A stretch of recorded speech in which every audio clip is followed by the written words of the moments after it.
nama NIM 119112517, Fakultas Ekonomi dan Bisnis, jurusan Manajemen, Undiknas Denpasar. Di sini saya akan membahas berita tentang surat utang negara dan mengaitkan materi perkuliahan yang sudah saya pelajari. Lanjut saya, di samping kanan saya ada artikel menurut CCN Indonesia, pemerintah kantongi 26,1 triliun dari lelang 7 surat utang. Pemerintah lewat Kementerian Keuangan meraup dana 26,1 triliun dari hasil lelang 7 surat utang negara atau SUN, yaitu di mana pemerintah melelang 2 seri surat pembendaharaan negara atau SPN dan 5 surat utang berbunga tetap. Nah, pasti banyak kan di antara kalian yang gak ngerti kenapa surat utang dilelang dan siapa sih yang membeli surat utang tersebut. Sebelum saya melanjutkan, apa sih surat utang negara itu?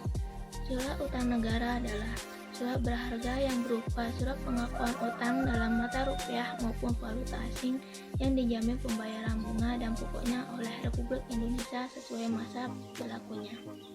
Lanjut pertanyaan tadi, siapa sih yang tertarik dengan surat utang negara? Jadi gini, surat utang negara saat ini menjadi instrumen investasi yang cukup populer di kalangan investor. Mengapa demikian? Karena alasan keamanan menjadi salah satu faktor utama.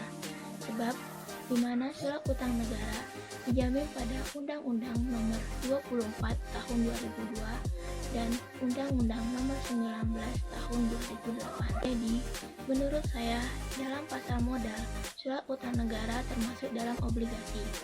Karena dari pengertiannya, yaitu obligasi adalah surat berharga atau sertifikat yang berisi perjanjian emiten sebagai peminjaman dana dan investor sebagai pemberi dana, dan juga penerbit obligasi masih wajib membayar pokok dan bunga secara rutin serta melunasi pokok pinjaman ketika jatuh tempo. Dan obligasi juga telah dijaminkan dalam UUD nomor 24 tahun 2002. Selanjutnya, adapun keuntungan obligasi sebagai investasi. Yang pertama, memberikan keuntungan tetap atau fixed income atau berupa kupon, mendapatkan keuntungan secara rutin selama masa berlakunya obligasi. Yang kedua, ada keuntungan atas penjualan obligasi atau capital gain. Capital gain adalah keuntungan yang dapat dihitung dari selisih harga jual dikurangi dengan harga beli suatu obligasi. Selanjutnya, yang ketiga, tingkat risiko yang rendah, di mana surat utang negara ini secara resmi dikeluarkan oleh pemerintah sehingga kondisinya lebih stabil jika dibandingkan dengan surat utang yang dikeluarkan oleh perusahaan lain.